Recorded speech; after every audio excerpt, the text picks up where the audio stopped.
आज की सबसे बड़ी खबर पर हम नजर डालेंगे जो उत्तर प्रदेश में, मध्य प्रदेश में, तमिलनाडु में, केरल में हर जगह पे हो रहा है।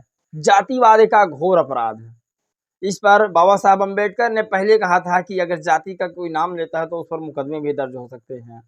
दोस्तों आज वही हो रहा है, कास्टिज्म हो रहा है। हम आपको समझाएंगे और कैसे बहन मायावती जी ने बाबा साहब अम्बेडकर की अनुयायी होते हुए इन दोनों पार्टियों पर निशाना साधा है।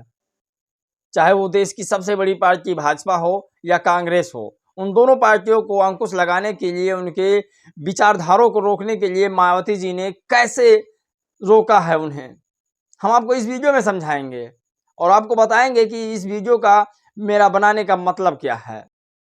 नमस्कार साथियों, मैं हूं पराग और आप देख रहे हैं देसी पीएसबी ब्लॉग।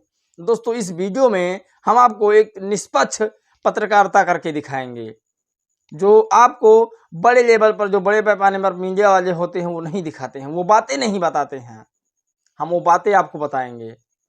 अक्सर लोग कहा करते हैं इलेक्शन में बहन जी चुप्पी मार कर बैठी रहती हैं, लेकिन कृपया आप ये जानें कि जिस टीवी को आप देख रहे हैं, जिस मीडिया प्रचार को देख रहे हैं, वो मीडिया प्रचार, वो टीवी आपको दिखाती ही नहीं बहन जी के बारे में। हम आपको इस वीडियो में बताएंगे कि राहुल गांधी ने क्या क्या कहा बीजेपी को। दोस्तों राहुल गांधी जो ऐसे नेता हैं वो किसी के कंधे पर बंदूक रखकर नहीं चलाते हैं, वो सीधा प्रहार करते हैं और जो प्रहार करते हैं वो उन्हीं में फंस जाते हैं।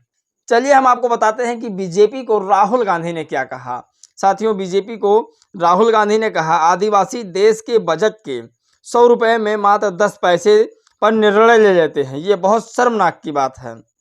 हम आदिवासी, दलित और ओबीसी समुदाय का अपमान नहीं होने देंगे। जातीय जनगणना करवा कर रहेंगे, उन्हें सही हिस्सेदारी दिलाकर रहेंगे। सोचिए, जो कभी कास्ट की बात नहीं करता था, जात की बात नहीं करता था, आज वो जातीय जनगणना कराने की बात कर रहा है। हम आपको दूसरी सबसे बड़ी खबर बताते हैं। दोस्तों इस वीडियो को आप लोग छोड़ के मत जाइएगा, क्योंकि इस वीडियो में हमने कुछ बड़ी बड़ी खबरें बताई है और उस खबरों में मुझे खुद सम्मिलित होना पड़ रहा है। साथियों कांग्रेस लिखती है कि पहले नरेंद्र मोदी जी अपने भाषणों में वनवासी कहा करते थे, लेकिन मैंने अपने एक भाषण में कहा, मोदी जी आदिवासियों को अपमान मत कीजिए, उनके लिए वनवासी शब्द का प्रयोग मत कीजिए। अब वह आदिवासी कहने लगे हैं, लेकिन उनके दिल में आज भी वनवासी शब्द है। हमारी नीयत साफ है, हम दिल, दिमाग और जुबान से आदिवासी ही कहेंगे। साथियों हम आपको बताते हैं आदिवासी और वनवासी में फर्क क्या है। आपको हम पूरी तरह से समझाते हैं इस वीडियो में। आप लोग इस वीडियो को छोड़ के मत जाइएगा, पूरा वीडियो देखिएगा, क्योंकि लास्ट में हम आपको बताएंगे इन दोनों पार्टियों पर बहन जी ने किस तरह से उंगली उठाई है, निशाना साधा है और दोनों पार्टियों को चुप्पी मारने पर मजबूर कर दिया है। क्योंकि बहन जी एक संवैधानिक व्यक्ति हैं, वो जो भी काम करती हैं संविधान के दायरे में करती हैं। वो अपने इलेक्शन जीतने के चक्कर में कभी वो विचलित नहीं होती हैं, ना ही कभी वो धर्म का आड़ लेती हैं, ना कभी जाति का आड़ लेती हैं, ना ही कभी वो मजहब के जो है ओसे में आती हैं। वो सीधा प्रहार करती हैं, संवैधानिक तरीका से वो लड़ती हैं चुनाव, वो संविधान को ही अपना भगवान मानती हैं। चलिए हम आपको टॉपिक से नहीं भटकाते हैं, हम आपको बताते हैं आदिवासी और वनवासी में फर्क क्या है। साथियों जो भारत की मूल निवासी हैं, ओबीसी, एससी, एसटी जो जंगल में रहते हैं, उन्हें आदिवासी कहते हैं। लेकिन उत्तर प्रदेश और भारत के पूरे राज्य में आदिवासियों की संख्या है। अब अनुमान तो नहीं है कि कितनी संख्या है, क्योंकि जातीय जनगणना नहीं हुई है, तो कैसे पता लग जाएगा, लेकिन आदिवासियों की जनसंख्या है। अब प्रधानमंत्री नरेंद्र मोदी जी क्या कहते हैं कि वनवासियों, तुम राम के वंशज हो, तुम वनवासी हो, राम ने तुम्हें जो है संवारा है। साथियों मैं ठीक है मानता हूं, लेकिन हम जब मूल निवासी हैं तो हम वनवासी कैसे हुए? वनवासी का मतलब हुआ दर दर भटकना। हम लोग आदिवासी हैं, हम लोग आदि से भारत में रह रहे हैं। तो इसी बात पर राहुल गांधी ने कहा कि ये वनवासी नहीं है, ये आदिवासी हैं। अब राहुल गांधी क्या कहते हैं, मजे की बात हम आपको बताते हैं। हमेशा उनकी बातों में लोग कहते हैं मजा होता है, लेकिन राहुल गांधी की जो भी बातें होती है वो गंभीरता से होती है, ये मैं जानता हूं। हम आपको वीडियो में पूरा समझाएंगे, आप लोग बने रहिए। संसद में मैंने जाति जनगणना की बात रखी थी और हम उसे करवाएंगे। हम बीजेपी पर ऐसा दबाव डालेंगे कि वो जातीय जनगणना कराने पर मजबूर हो जाएगा। सोचिए, राहुल गांधी ने कहा कि संसद में मैंने बात रखी थी, जो मैं वादा अपना पूरा करूंगा। मैंने जातीय जनगणना कराने की बात कही थी और वो मैं करा के रहूंगा। अगर बीजेपी ऐसा नहीं करती है तो मैं उसे जातीय जनगणना कराने पर मजबूर कर दूंगा। ये राहुल गांधी की वादे हैं, ये भाषण है। राहुल गांधी ने अपने भाषण में और भी कुछ कहा, अगर वो जातीय जनगणना नहीं कराएंगे तो हट जाएं। अगर वो जातीय जनगणना नहीं कराते हैं तो वो हट जाएं, रास्ता साफ करें, हम जातीय जनगणना कराएंगे। साथियों, उन्होंने एक बहुत बड़ी बात और कही है कि छत्तीसगढ़, कर्नाटक और राजस्थान सरकार ने जाति आधारित गणना पर काम शुरू कर दिया है। मध्य प्रदेश में हमारी सरकार आते ही हम भी जातीय जनगणना कराना शुरू कर देंगे।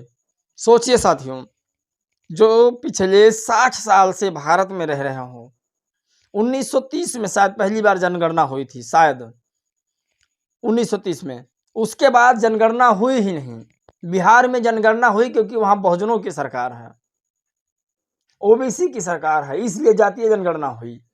अब 1930 से, यानी कि जो देश आजाद हुआ उसके बाद 60 साल कांग्रेस ने एक मुफ्त राज किया है, तब जातीय जनगणना नहीं करा पाई। आज जब कंपटीशन हो रहा है, इसीलिए कहता हूं कि विपक्ष मजबूत होना चाहिए। तो आज राहुल गांधी जातीय जनगणना की बात करते हैं, हम आपको और वीडियो में बताते हैं, बने रहिए। राहुल गांधी ने कहा कि जब मेरी सरकार बनेगी तो मैं जो वादा करूंगा वो पूरा करूंगा। उन्होंने कहा 500 रुपये में रसोई गैस सिलेंडर होगा, 100 यूनिट बिजली मुफ्त होगी, महिलाओं को 1500 रुपये प्रतिमाह दिया जाएगा और तेंदुपत्ता ग्राहकों को 4000 रुपये प्रतिमाह दिया जाएगा। साथियों, ये थे कुछ लुभावने वादे सरकार के। साथियों, हम आपको बताते हैं कि बहन मायावती ने इन दोनों पार्टियों पर क्या कहा। चलिए, राहुल गांधी की सबसे बड़ी ट्वीट पर हम नजर डालते हैं। राहुल गांधी ने कहा, आदिवासी और वनवासी में फर्क क्या है? हम आपको आदिवासी कहते हैं। आदिवासी शब्द का मतलब हिंदुस्तानी हुआ, हिंदुस्तान के वासी हुआ। ये राहुल गांधी के शब्द हैं, मेरे शब्द नहीं हैं। मैं हमेशा अपने भाषा में भारत यूज करता हूँ। साथियों, हम आपको और बता दें, जो देश में पहले आए थे, जो इस जमीन के असली मालिक हैं, वो भारतीय हैं। वो हिंदुस्तान की जमीन, जल, जंगल पर आदिवासियों का सबसे पहला हक है। बीजेपी आपको वनवासी कहती है, जिसका मतलब आपका इस जमीन पर हक नहीं है। आप तो जंगल में रहते हैं, लेकिन आपका उस पर अधिकार नहीं है। ये कहा कांग्रेस के नेता राहुल गांधी ने। साथियों, भारत की इकलौती नेता जो बहन कुमारी मायावती जी हैं, वो संविधान पर भरोसा करती हैं। संविधान पर लिखे हुए एक एक बातों पर वो भरोसा करती हैं। हम आपको बताते हैं उन्होंने क्या कहा और सीधा निशाना भाजपा और कांग्रेस पर साधा। उन्होंने बताया, अगले विधानसभा आम चुनाव से पहले सत्ताधारी कांग्रेस व भाजपा द्वारा किस्म किस्म के लुभावने वादे किए जाने से चुनावी माहौल प्रभावित हो रहा है, किंतु प्रश्न यह है कि जो वादे अब किए जा रहे हैं वो पहले समय रहते क्यों नहीं? इस प्रकार घोषणाओं में गंभीरता कम, छलावा ज्यादा लगता है। साथियों, बहन जी की जो भी भाषाएं होती हैं वो स्पष्ट और साफ रूप से होती हैं। साथियों, अगर बहन जी ने पार्टी बनाई तो पार्टी में जनरल कैटेगरी को भी जगह दिया है, ओबीसी, एससी, एसटी को भी जगह दिया है। बहन जी ने कभी ये नहीं कहा कि जनरल कैटेगरी वाले आप हमें वोट दीजिए और हम आपको ये चीज़ देंगे या धर्म के नाम पर आपको भड़काएंगे। बहन जी का सीधा मुद्दा होता है, जो भी काम होगा वो भारत के संविधान के दायरे में रहकर काम होगा। जो भी हमारी घोषणाएं होगी, पहली बात तो बहन जी कभी घोषणा पत्र जारी नहीं करती हैं कि हम सरकार में आने के बाद में क्या क्या काम करेंगे। वैसे अगर देखा जाए तो ये भी एक गैर संवैधानिक काम है और ये भी एक जो है गलत काम है कि लुभावने पहले देना। साथियों, बहन मायावती जी के लिए आपको एक लाइक तो करना ही पड़ेगा। तो साथियों, ये बीजेपी और कांग्रेस आपको हमेशा लुभावने वादे देते रहेंगे। इनकी लुभावने वादे में पड़ना नहीं है और जब भी चुनाव आते हैं तब भी ये लुभावने वादे देते हैं। समय रहते हुए क्यों नहीं ये लुभावने वादे को पूरा कर पाते हैं। ये बहुत सी बातें हैं जो यहाँ के मूल निवासियों पर पड़ती हैं। दोस्तों, राहुल गांधी ने अब अगर ये बात कही है कि यहाँ के जो लोग हैं, जो मूल निवासी लोग हैं, उनको वनवासी ना कहकर आदिवासी कहा जाए तो ज़्यादा बेहतर होगा। साथियों यही बात अगर कोई ओबीसी का नेता कह देता, सोचिए आप कल्पना कीजिए, अगर कोई यहाँ का ओबीसी नेता कह देता या जो है एससी का नेता कह देता कि मैं यहाँ का मूल निवासी हूँ, यहाँ से इन लोगों को हटाओ या इन लोगों को यहाँ पर बैठाओ या इन लोगों को शासन सत्ता में लाओ, तो क्या माहौल हो जाता पूरे देश में। सोचिए आप कल्पना कीजिए कि यदि ये बहन जी बात कह देती कि हम यहाँ के मूल निवासी हैं, हम आदिवासी हैं यहाँ के, हमें वनवासी ना कहा जाए और हमें जन जंगल और धन दौलत में आधा का हिस्सेदारी दिया जाए, तो ये सोचिए पूरे देश में एक ऐसा माहौल हो जाता कि मानो एक लूट मच गई हो। लेकिन राहुल गांधी ने कही है बात, और ये भाजपा के सीधे बड़े वरिष्ठ नेता प्रधानमंत्री नरेंद्र मोदी पर सीधा अंगुली उठाए हैं। सोचिए आप लोग, कल्पना कीजिए आप लोग कि एससी एसटी ओबीसी तब भी वही थे और आज भी वही हैं। जब तक ये अपने हक अधिकार को नहीं जानेंगे तब तक इनके साथ ऐसे ही छलावा होता रहेगा।